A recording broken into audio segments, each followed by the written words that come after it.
Gloire au Seigneur.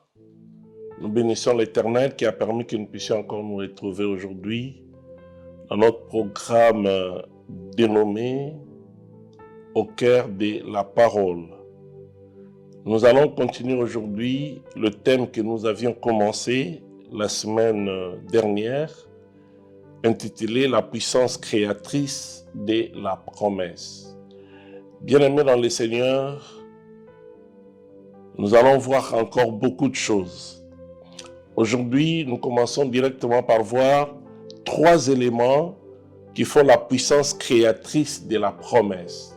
3 éléments qui font la puissance créatrice de la promesse. Soyez attentifs, bien-aimés dans le Seigneur, pour saisir les 3 éléments importants. Les 3 éléments importants qui font la puissance créatrice de la promesse. Le premier élément, c'est l'action de l'esprit de la promesse. Voilà. C'est quoi l'action de l'esprit de la promesse? Quand Dieu donne la promesse, soit généralement dans la Bible ou particulièrement en songe, en vision, en prophétie, il y a toujours dans cette promesse l'esprit de celui qui a donné la promesse. Est-ce que vous comprenez? Je répète pour la meilleure compréhension. Quand Dieu donne la promesse, que ce soit une promesse générale par la Bible ou une promesse particulière par la prophétie, par les songes, par des visions, il y a toujours derrière cette promesse ce que nous appelons l'esprit de celui qui a donné la promesse. C'est-à-dire, il y a le Saint-Esprit. Parce que l'Esprit de l'Éternel, c'est le Saint-Esprit. Le Saint-Esprit travaille avec Dieu pour amener la promesse à l'accomplissement. Vous avez saisi quelque chose. Alors, le Saint-Esprit est toujours à l'œuvre pour soutenir la promesse et l'accomplir. Si nous lisons la Bible dans Luc chapitre 1er, versets 34 à 35, écoutez ce que la Bible dit. Quand Marie avait posé la question à l'ange Gabriel sur la conception, parce que Marie, une jeune fille vierge, c'est-à-dire qui n'a jamais connu d'homme, mais l'ange lui dit, tu seras enceinte et tu enfanteras un fils. Mais c'était quelque chose qui dépassait sa compréhension, qui dépassait son entendement. Marie ne pouvait pas comprendre ça. Et Marie a posé la question, mais comment cela se fera-t-il? Parce que moi, je ne connais pas d'homme. L'ange lui dit, le Saint-Esprit descendra sur toi. Voilà. L'esprit de celui qui a donné la promesse. Le Saint-Esprit descendra sur toi et le souffle du Très-Haut te couvrira de son ombre. C'est-à-dire, quand Dieu donne la promesse, le Saint-Esprit descend dans la vie de la personne. Le souffle du Très-Haut couvre la personne qui a reçu la promesse pour amener la promesse à l'accomplissement. Depuis que Marie avait conçu jusqu'à la naissance, elle était couverte par le Saint-Esprit. Le Saint-Esprit descendra sur toi et le souffle du Très-Haut te couvrira de son ombre. Voilà l'action de l'esprit de la promesse. Le Saint-Esprit accompagne la promesse. Toute personne qui a reçu la promesse est accompagnée par le Saint-Esprit. Toute personne qui a reçu la promesse est couverte par le Saint-Esprit. Et c'est le Saint-Esprit qui fait que la promesse arrive à l'accomplissement. C'est merveilleux, n'est-ce pas? Jésus-Christ avait dit, la parole que je vous ai dite est esprit et vie. La parole de Dieu, c'est la vie. Mais la parole de Dieu, c'est l'esprit. Voilà pourquoi la promesse n'échoue jamais. La promesse n'échoue jamais parce que le Saint-Esprit entre à l'œuvre pour amener la promesse à l'accomplissement. À cause de l'action du Saint-Esprit, la promesse ne peut jamais échouer. Il fait la puissance créatrice de la promesse. L'action du Saint-Esprit fait la puissance créatrice de la promesse. Quelle merveilleuse parole, quelle révélation. Écoutez encore, bien-aimés. Même votre ennemi le plus redoutable ne peut pas anéantir la promesse de Dieu dans votre vie. Si vous avez reçu la promesse de Dieu, le Saint-Esprit est avec vous. Le Saint-Esprit vous protège, le Saint-Esprit ouvre la promesse, le Saint-Esprit vous couvre, le Saint-Esprit vous protège jusqu'à ce que la promesse va s'accomplir dans votre vie. Et la Bible dit, quand l'ennemi viendrait comme un fleuve, l'Esprit de l'Éternel le mettrait en déroute. L'Esprit de l'Éternel le mettrait en fuite. Donc, vous qui avez la promesse, même quand l'ennemi arrive pour vous combattre, pour empêcher l'accomplissement de la promesse, le Saint-Esprit est là pour mettre cet ennemi loin de vous. Voilà la protection. Oh, gloire au Seigneur. Ça, c'est la première chose. La première parmi les trois choses, les trois éléments qui font la puissance créatrice de la promesse. Le premier élément, c'est l'action de l'esprit de la promesse. Deuxième élément, l'exécution des anges. Bien aimé, quand Dieu donne la promesse, il y a les anges qui entrent en action. Il y a les anges qui exécutent pour que la promesse ne puisse pas échouer, pour que la promesse puisse s'accomplir. Il y a l'exécution des anges. Les anges sont des êtres puissants au service de Dieu en faveur de saints. Ils travaillent pour Dieu, mais en notre faveur. Les anges, je m'excuse, les anges sont là pour faire de sorte que la promesse puisse à tout prix s'accomplir. Je dis à tout prix parce que les diables n'aiment pas que la promesse que Dieu a donnée à ses enfants puisse s'accomplir. Alors, les anges sont là pour empêcher, pour faire de sorte que la promesse que Dieu a donnée à son enfant puisse s'accomplir. Écoutez bien aimé, la Bible dit que les anges obéissent à Dieu dès le premier ordre. Dès que Dieu donne l'ordre pour dire « je te bénis », les anges commencent, entrent en action. Ils entrent pour exécuter. Ça, c'est ce que la Bible nous dit, que les anges obéissent à Dieu dès le premier ordre. On peut voir deux versets. Matthieu, chapitre 6, verset 10. Matthieu, chapitre 6, verset 10. Écoutez bien aimé ce que la Bible nous dit. Ah, j'aime la parole de Dieu. Matthieu, chapitre 6, verset 10.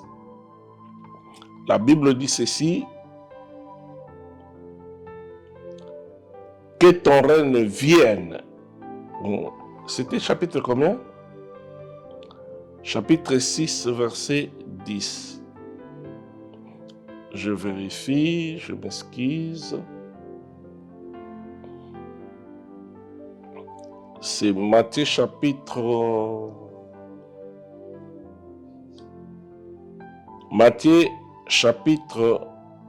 6, verset 10. Ah, voilà.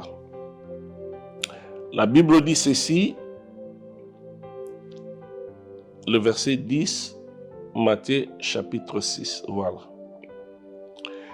Que ton règne vienne, que ta volonté soit faite sur la terre comme au ciel. Que le règne de l'Éternel vienne et que sa volonté soit faite sur la terre comme au ciel.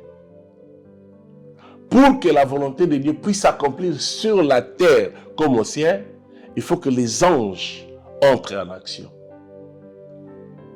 Ce sont les anges qui font de sorte que la volonté de Dieu, dans la promesse qu'il a donnée, puisse s'accomplir. Ils entrent en activité. Il y a un autre verset, toujours pour nous aider à comprendre bien cette pensée, où nous voyons que les anges obéissent à Dieu dès le premier ordre. Dès que Dieu donne la promesse, dès que Dieu dit, toi tu es béni, toi tu seras grand, toi tu vas aller de l'avant, les anges entrent. Psaume 103, verset 20. Psaume chapitre 103. Psaume chapitre 103, nous allons lire le 20e verset. Voilà. Qu'est-ce que la Bible nous dit dans ce verset? Bénissez l'Éternel, vous ses anges. Bénissez l'Éternel, vous ses anges, qui êtes puissants en force, qui exécutez ses ordres en obéissant à la voix de sa parole. Les anges sont là pour exécuter les ordres de Dieu. Les anges sont là pour obéir à la parole qui sort de la bouche de Dieu. C'est pourquoi quand Dieu donne la promesse, les anges entrent en action pour exécuter les ordres de Dieu, pour obéir à la parole de Dieu. Voilà, c'est là où nous sommes en train de voir l'exécution des anges. Deuxièmement, par rapport aux anges, dès que la parole de la promesse sort de la bouche de Dieu, les anges entrent en mouvement pour l'exécuter. Il n'y a pas à expliquer parce que je l'ai déjà expliqué.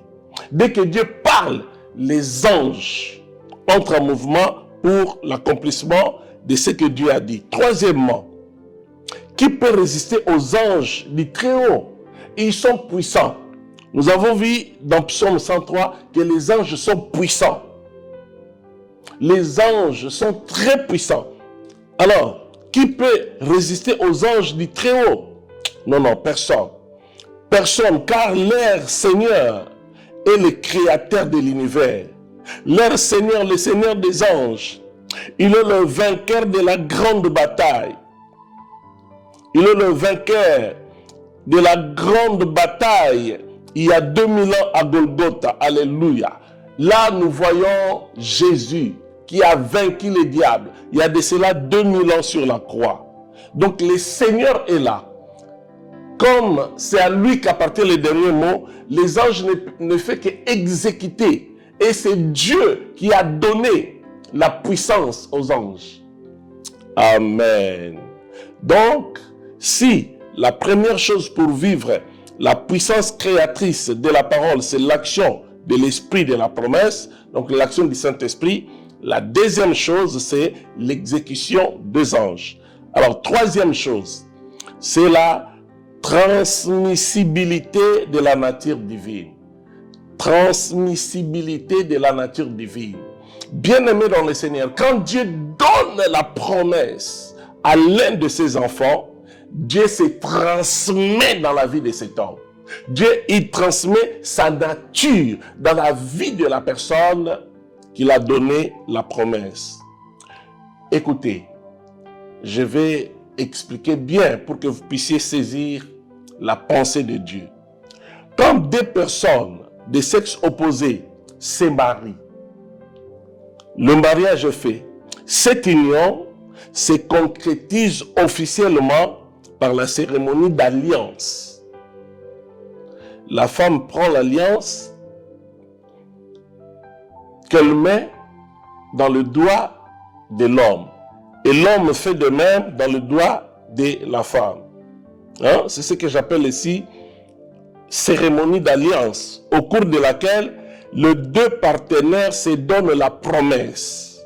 Je t'aime, je t'aimerai, je te chérirai, je te supporterai, dans les bons comme dans les pires, je serai avec toi. Tu es mon cœur, je te donne ma carte bancaire, je te donne ceci, je te donne cela. Bien-aimé, en ces moments, l'homme qui donne la promesse à la femme lui transmet en même temps son identité. Ah, c'est merveilleux, hein?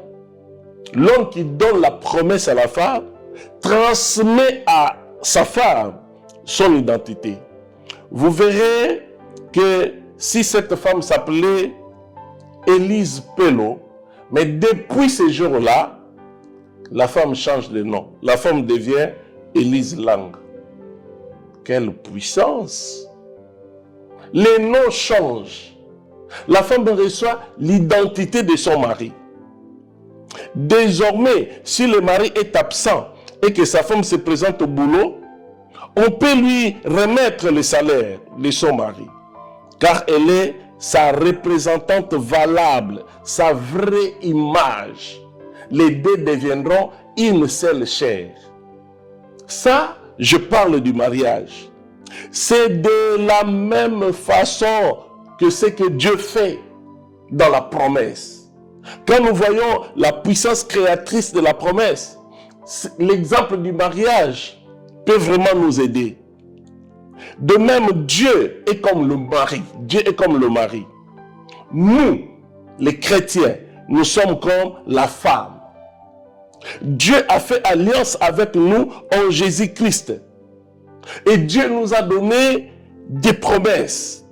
Par ces promesses, il nous a transmis sa propre nature. Nous sommes devenus comme lui. Toute personne qui a fait alliance avec Dieu reçoit la nature de Dieu. Il devient comme Dieu. La personne devient comme Dieu.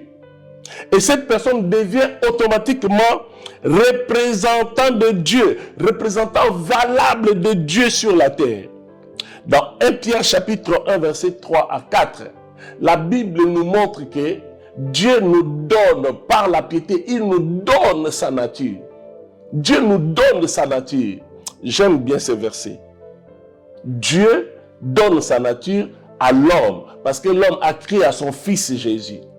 Dès que vous croyez en Jésus, Dieu vous donne la nature, sa nature divine. Vous recevez la nature divine en recevant Jésus-Christ. C'est fort, n'est-ce pas? Gloire à Dieu. Et à cause de la promesse, nous portons l'image de Dieu. Tu as reçu Jésus. À cause de cette promesse, désormais, tu portes l'image de Dieu. Nous faisons trembler les magiciens, nous chrétiens. Nous faisons trembler les charlatans. Nous faisons trembler le féticheur. Nous faisons trembler l'enfer. Nous faisons trembler les sorciers. Moi, je l'ai déjà vu dans ma vie. Il y a un homme qui était réputé comme un grand sorcier, qui faisait beaucoup de choses. Mais quand je me suis converti, j'ai croisé cet homme quelque part, on n'était qu'à deux. Cet homme me dira, tu as bien fait de devenir enfant de Dieu. Mais qui t'a appris que moi je suis devenu enfant de Dieu? Cet homme venait d'arriver du village. Il était quelque part en train de boire. Mais quand il s'est déplacé, on s'est croisé quelque part dans un couloir. Il me dit, ah, tu as bien fait de devenir enfant de Dieu. Mais qui t'a appris? Tu viens d'arriver du village. Comment sais-tu que moi je suis devenu enfant de Dieu? C'est que cet homme a vu que je n'étais plus la même personne. Cet homme a commencé à trembler à cause de l'alliance que moi je fais avec le Seigneur. Je te dis que les mondes démoniaques tremblent à cause de ton alliance avec Jésus. Le monde satanique tremble. Les sorciers de ta famille tremblent. Les magiciens tremblent, les occultistes tremblent devant toi parce qu'ils savent que celui qui est en toi est plus grand que leur maître. Si Jésus qui est en toi est plus grand que leur maître, à combien plus forte raison Jésus est plus grand. Jésus est plus grand qu'eux-mêmes parce qu'il est plus grand que leur maître. Il est aussi plus grand que tous les sorciers, les magiciens, les occultistes. Ils ne peuvent rien. Ils n'ont rien à voir avec Jésus. J'aime dire, il n'y a pas photo entre Jésus et les diables. Il n'y a pas non plus photo entre Jésus et les magiciens et les occultistes. Oh, bien-aimé dans le Seigneur, sois erré parce que tu es dans le Seigneur. Mais accroche-toi, donne-toi totalement au Seigneur. Il ne faut pas que tu puisses te donner à moitié à Dieu. Donne-toi totalement. C'est alors que tu recevras la nature divine. Est-ce que quelqu'un peut dire Amen? Oui, écoutez encore. devant nous, les rochers se brisent. Parce que nous avons en nous Jésus. Devant nous, les chaînes tombent. Ah, c'est merveilleux. Hein? Peut-être que tu t'ignores. Laisse-moi te dire qui tu es réellement. À cause de la promesse, tu es fort. À cause de la puissance créatrice de la promesse, tu es puissant. Les chaînes tombent. La pauvreté s'éloigne de ta vie. Les maladies reculent devant toi. Et les forces du mal s'agenouillent comme devant Dieu. Parce que quand les forces du mal te voient, ils ne te voient pas, toi personne, mais ils voient Dieu qui est en toi. Et ils s'agenouillent devant toi à cause de Dieu.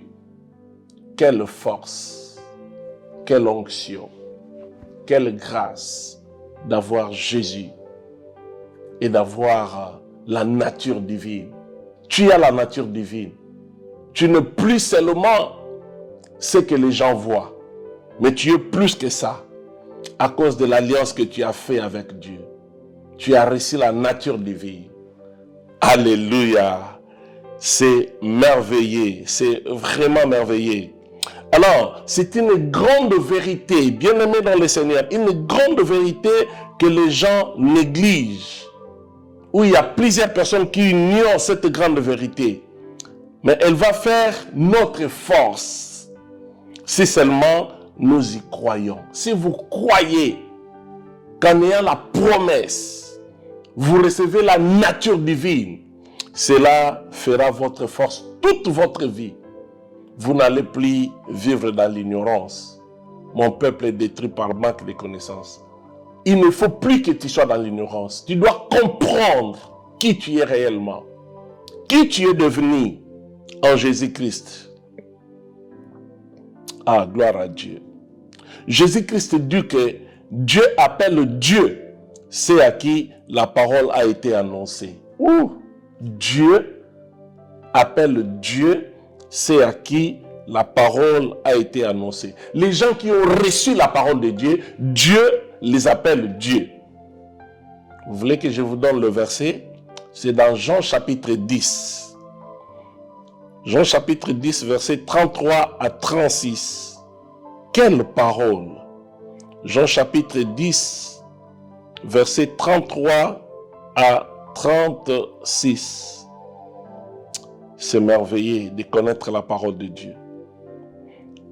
Je vais faire la lecture. Jean chapitre 10, 33 à 36. La Bible dit ceci. Les Juifs lui répondirent, « Ce n'est point pour une bonne œuvre que nous te lapidons, mais pour un blasphème, et parce que toi qui es un homme, tu te fais Dieu. » Jésus leur répondit, « N'est-il pas écrit dans votre loi? J'ai dit, vous êtes de Dieu.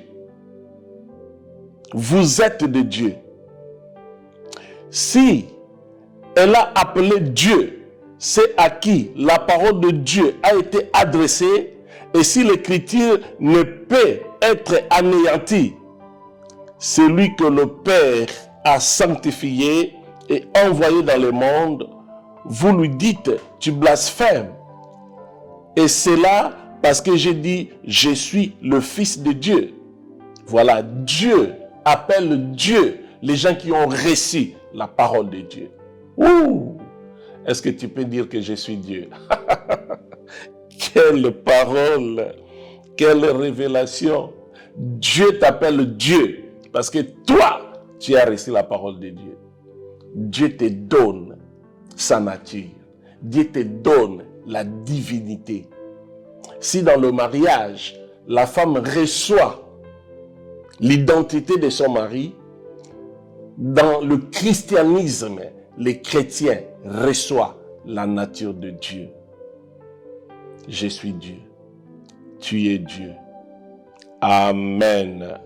Si donc vous avez reçu une parole de la promesse divine dans un domaine, vous êtes devenu Dieu dans ce domaine. Dans quel domaine avez-vous reçu la promesse? Dans ce domaine que vous avez reçu la promesse, vous devenez Dieu dans ce domaine. Vous êtes devenu Dieu dans ce domaine-là. Et rien ne peut vous arrêter. Rien ne peut vous arrêter. Allez de l'avant. Réussissez. Faites des grandes choses. Devenez des riches. Devenez des hommes d'affaires. Devenez des femmes d'affaires. Devenez des serviteurs de Dieu forts. Des serviteurs de Dieu puissants. Allez de l'avant. Faites des exploits dans ce monde. Parce que vous êtes forts à cause de la promesse. Bien-aimés, je vais terminer par ceci.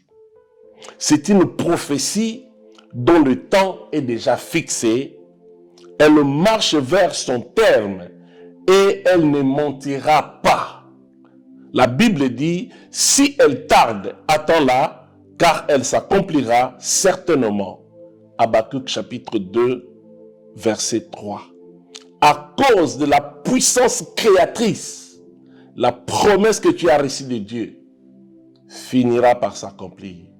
Et je vais vous dire que tout enfant de Dieu a une promesse. Il y a des promesses générales que nous recevons par la parole de Dieu. Il y a des promesses particulières que nous recevons par révélation, par vision, ainsi de suite. Par les songes. As-tu la promesse de Dieu? Connais-tu la promesse que tu as reçue de Dieu? À cause de cela, je t'ai dit que tu ne plies la même personne. Et tu n'es pas n'importe qui. Les anges sont avec toi. Le Saint-Esprit te couvre. Et la nature de Dieu est avec toi. Que l'Éternel bénisse sa parole. Au nom de Jésus. Amen. Est-ce que tu peux élever tes deux mains? Gloire au Seigneur. Gloire à Dieu.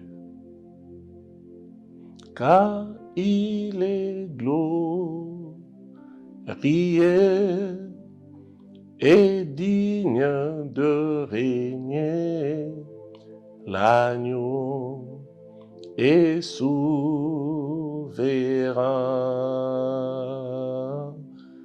Nous élevons